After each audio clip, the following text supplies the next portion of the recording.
What happens when the most controversial radio host in America comes face to face with one of the most polarizing royals of our time? You won't believe what unfolds when Prince Harry steps into Howard Stern's studio, thinking he can control the narrative like he's done with every other softball interview. But this isn't Oprah's couch, and Howard Stern doesn't play by royal rules. Before we get into this incredible story, make sure you hit that subscribe button and drop a comment below, because you're not going to believe the explosive confrontation that erupted live on air last night.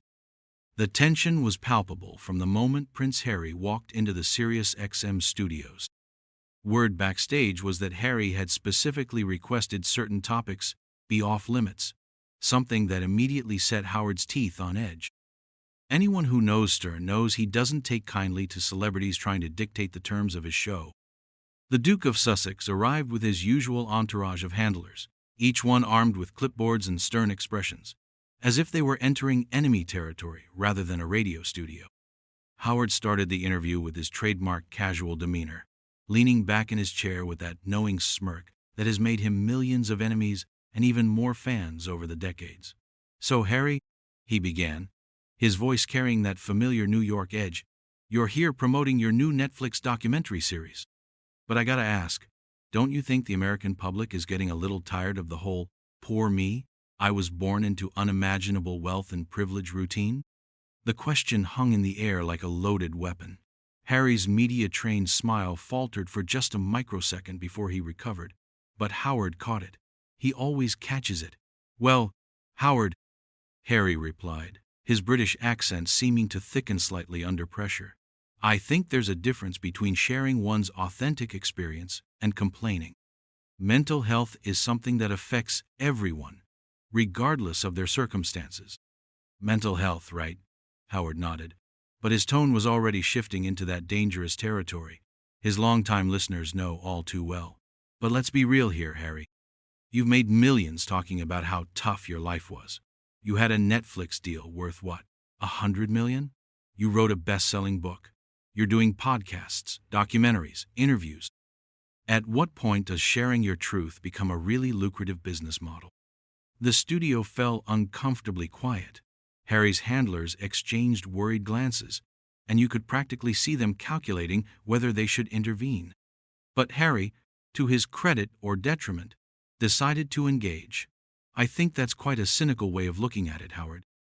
When someone shares their story of trauma and healing, it helps others who might be going through similar experiences." "Trauma," Howard repeated, drawing out the word like he was tasting something bitter. "You know what trauma is, Harry? Trauma is growing up in the South Bronx with a crackhead mother and no father. Trauma is working 3 jobs just to keep a roof over your family's head. Trauma is not having your chef prepare the wrong breakfast at your private estate." The atmosphere in the studio shifted dramatically.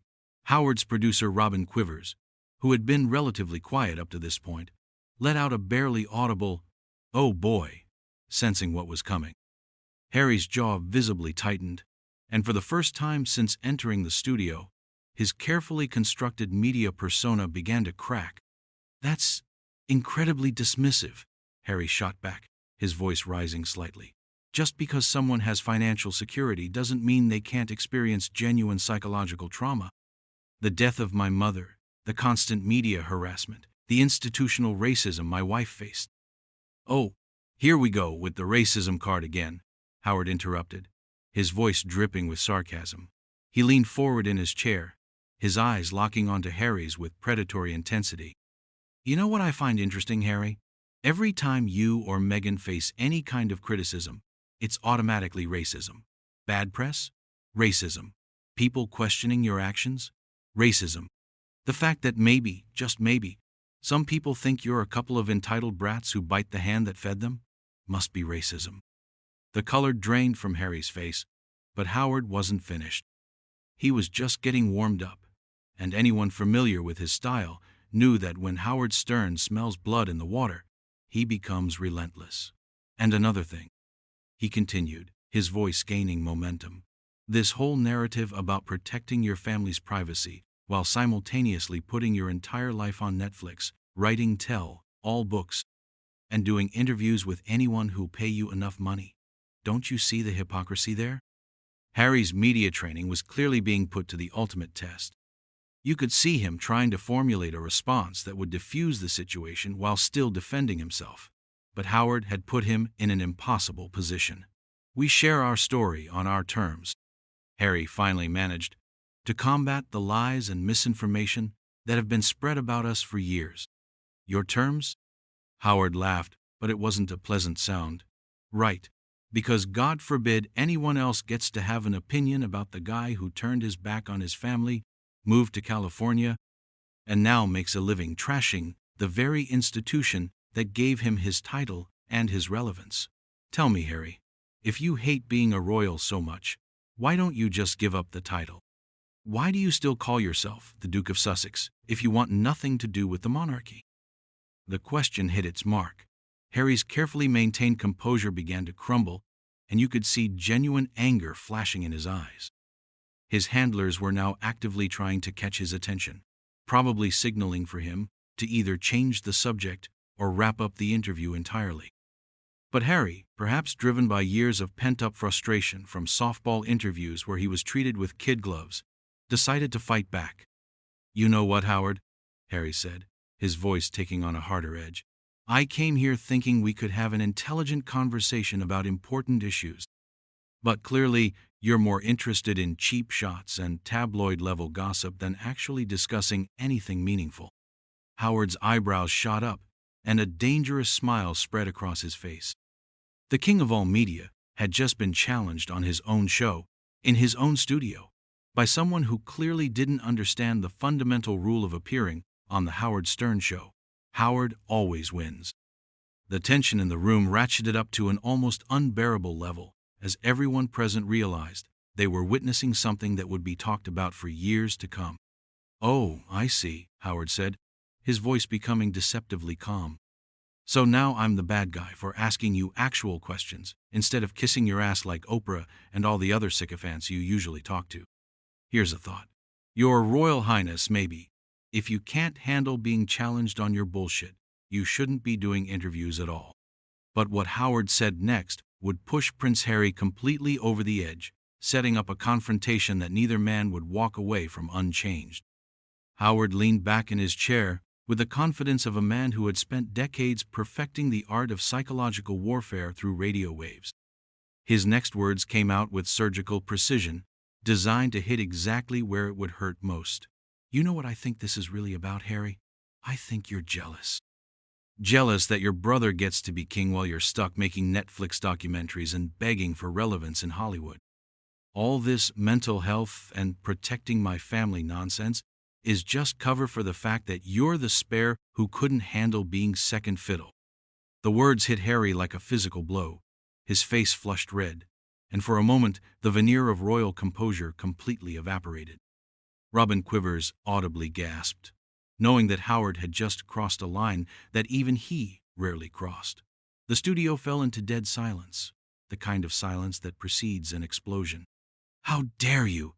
Harry whispered, his voice barely controlled. Then, louder. "How dare you reduce everything I've been through to jealousy? You have no idea what it's like to lose a parent the way I did, to have that trauma exploited by the press for decades, to watch your wife be systematically destroyed by the same machine that killed your mother." But Howard wasn't backing down. If anything, Harry's emotional response only energized him further. "Oh, spare me the melodrama," he shot back. "Your mother died in a car accident 26 years ago. At some point, don't you think it's time to stop using that as an excuse for every bad decision you make? And as for Meghan being systematically destroyed, she's a millionaire living in a mansion in Montecito. If that's destruction, sign me up." Harry's hands were visibly shaking now, his media training completely abandoned. "She was suicidal, Howard.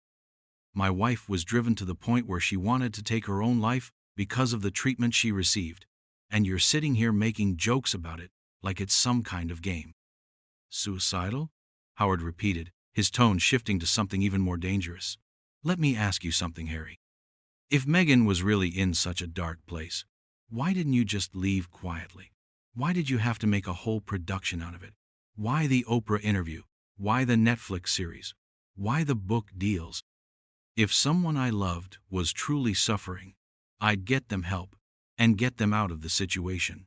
I wouldn't turn their pain into a media empire. The accusation hung in the air like poison gas. Harry's breathing became visibly labored, and his handlers were now frantically trying to signal to him, probably suggesting he end the interview immediately.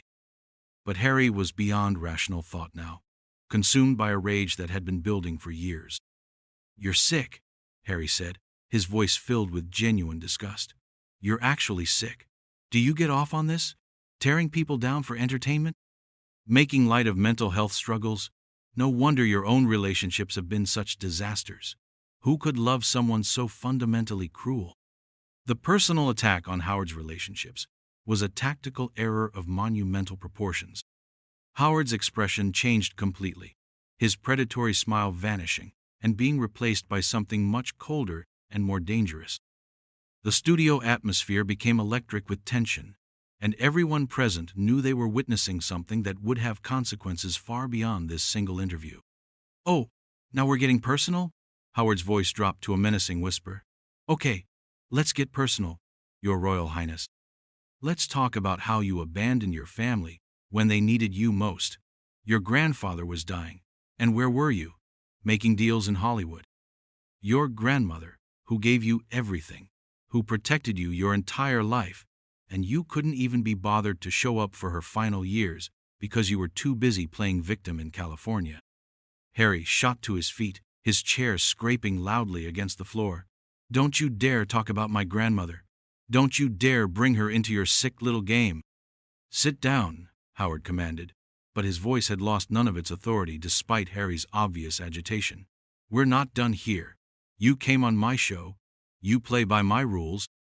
And my rules say we don't stop until we get to the truth." "The truth?" Harry laughed bitterly, but remained standing. "You wouldn't know the truth if it bit you in the ass. The truth is that you're a bitter old man who makes a living destroying people because your own life is so empty and pathetic that the only way you can feel powerful is by tearing others down." Howard stood up as well, matching Harry's aggressive posture. Despite being older, Howard's presence filled the room in a way that reminded everyone why he had dominated radio for decades. "The truth is that you're a spoiled brat who's never worked a real day in his life, who threw away everything he was given because he couldn't handle not being the center of attention. The truth is that you've turned your family's private pain into a public spectacle because you're too weak and too selfish to handle your problems like a man." "Weak?" Harry's voice cracked with emotion. "I served my country in Afghanistan while you were sitting in your comfortable studio making prank phone calls. I've dedicated my life to helping veterans, to mental health advocacy, to making a real difference in the world. What have you ever done besides mock people's pain for ratings?" "I've entertained millions of people for 40 years, Howard shot back. "I've built an empire by being honest about who I am and what I think. I don't hide behind charity work and victim narratives to avoid taking responsibility for my choices, and I sure as hell don't bite the hand that fed me and then cry about it when people call me out." The confrontation had reached a fever pitch, with both men now facing off across the studio like fighters in a ring. Harry's security detail was clearly uncomfortable, hands moving subtly toward their positions, while Howard's production staff watched in fascination and horror at the spectacle unfolding before them. "You want to know what I think?" Howard continued, his voice rising to match Harry's intensity. "I think you're exactly like your father, weak, entitled, and completely out of touch with reality.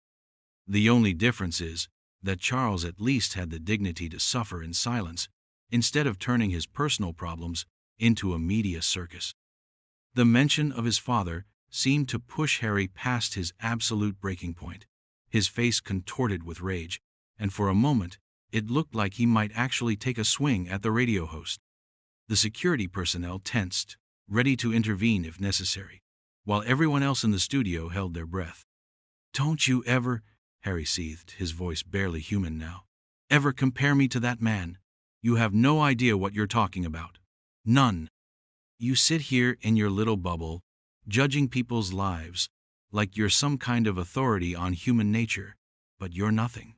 You're less than nothing." But Howard wasn't intimidated. If anything, Harry's loss of control only seemed to fuel his determination to push even harder. I'm nothing.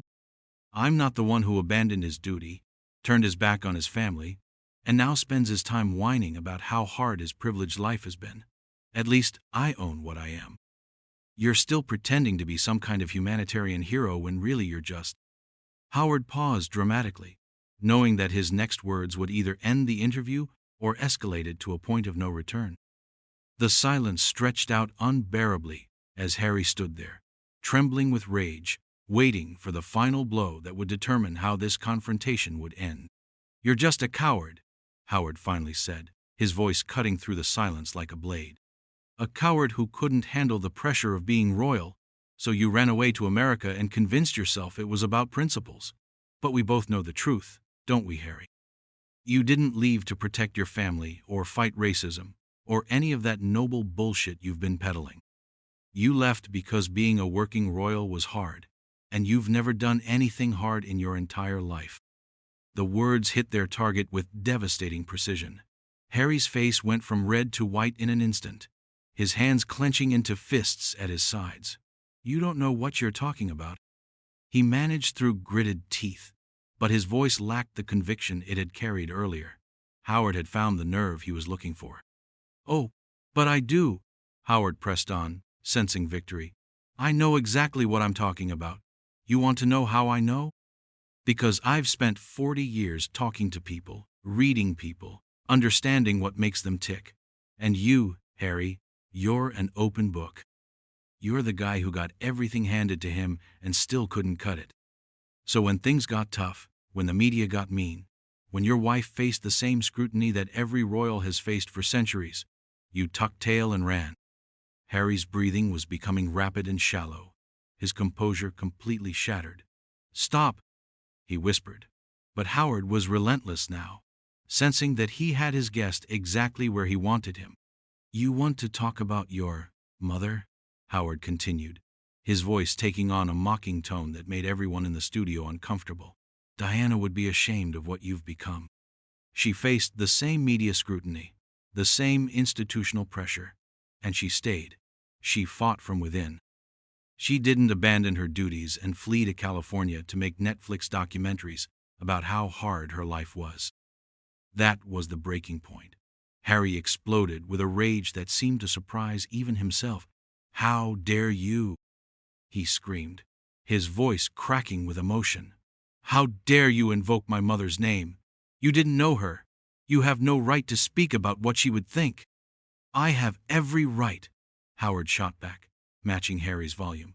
This is my show, and I'll say whatever I want. And what I want to say is that your mother died fighting for causes she believed in, while you're living in a mansion complaining about how tough your life is. Harry took a step toward Howard's desk, his security detail immediately moving to intercept him. You're disgusting, Harry snarled. You're a disgusting human being who profits off of other people's pain. No wonder your audience is full of losers who have nothing better to do than listen to you tear people down. Howard laughed, but it was a harsh, ugly sound. My audience? At least my audience doesn't pretend to care about me while I exploit my family's private moments for cash.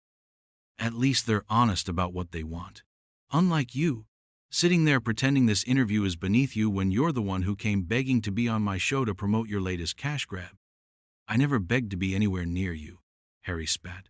This was a mistake, the biggest mistake I've made since moving to America. Finally, Howard exclaimed, throwing his hands up in mock celebration. Finally, some honesty. Yes, it was a mistake, Harry, but not for the reasons you think. It was a mistake because you thought you could come in here and control the narrative like you do with all those other softball interviews. You thought you could manipulate me the way you manipulate everyone else. Harry was now pacing behind his chair like a caged animal, his handlers trying desperately to get his attention.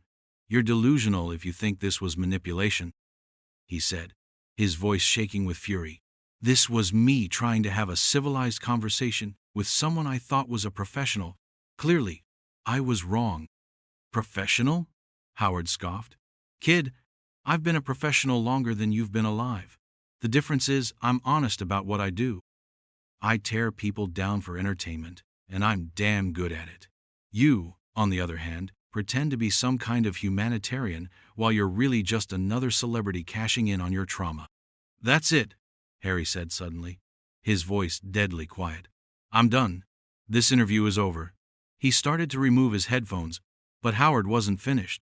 Oh no, you don't get to storm out and play the victim again, Howard called after him. You came on my show. You answer my questions. That's how this works. Harry spun around, his eyes blazing with an intensity that made everyone in the studio take a step back. I don't answer to you. I don't answer to anyone anymore. That's the whole point of leaving, which your tiny, bitter brain apparently can't comprehend. Then why do you still use the title? Howard demanded, standing up from his chair. Why are you still trading on being the Duke of Sussex if you're so independent? Why don't you just be Harry Mountbatten Windsor, private citizen, instead of milking your royal connection for every dollar it's worth? The question hung in the air like a challenge, and for a moment Harry seemed genuinely stumped. His mouth opened and closed, but no words came out. The silence stretched on, becoming more uncomfortable by the second. That's what I thought, Howard said with satisfaction. You can't give it up because without that title you're nothing. Without being a prince, you're just another C-list celebrity with daddy issues and a podcast nobody listens to. Something in Harry finally snapped completely. He ripped off his headphones and hurled them across the studio, where they crashed into the wall with a loud bang. You're sick, he screamed. You're actually sick. I feel sorry for anyone who has to be around you. Feel sorry for yourself, Howard shot back.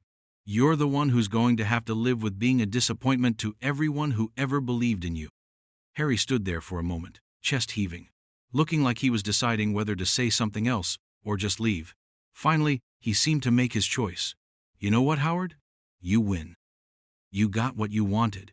You turned this into a circus, and now you can play the clips and make money off of humiliating me. Congratulations. But Howard wasn't satisfied with that ending. Don't you dare try to make this about me exploiting you. You came here knowing exactly what kind of show this is. You thought you could handle it, and you couldn't. That's on you, not me. Everything is on me, apparently, Harry said bitterly. My mother's death, my wife's mental health struggles, my family's dysfunction, the media's treatment of us according to you. It's all my fault for not just shutting up and taking it. Now you're getting it, Howard said with a cruel smile. Finally, some self-awareness. Harry stared at him for a long moment, and when he spoke again, his voice was quiet but filled with genuine disgust. I actually pity you. I pity anyone who thinks this is what success looks like. Sitting in a studio, tearing people down, making money off of cruelty. What a sad, empty way to live. With that, Harry turned and walked toward the studio door, his security detail and handlers scrambling to follow him. Howard called after him one last time. Hey, Harry, thanks for proving my point about everything. Don't let the door hit you on your way back to irrelevance. Harry paused at the door, his hand on the handle, and for a moment it looked like he might turn around and say something else. Instead, he simply shook his head and walked out, leaving behind a studio full of stunned silence and the wreckage of what had started as a simple interview promotion. Howard sat back down in his chair, a satisfied smirk on his face, as he looked around at his shell-shocked staff. Well, he said into his microphone, I think that went pretty well. What do you think, Robin? Robin Quivers, who had remained largely silent during the entire confrontation, could only manage a weak, "Oh my God, Howard." Ladies and gentlemen, Howard announced to his listening audience, Prince Harry has just left the building. And I think we all learned something important today about what happens when entitled celebrities think they can come in here and control the conversation. Spoiler alert, they can't. The interview was over, but the aftermath was just beginning. As Harry's SUV pulled away from the SiriusXM building, the audio of the confrontation was already being uploaded, ready to be dissected, analyzed, and replayed millions of times across social media. Howard had gotten exactly what he wanted, a viral moment that would be talked about for years. And Harry? Harry had learned the hard way that some battles are impossible to win, especially when you're fighting on someone else's turf.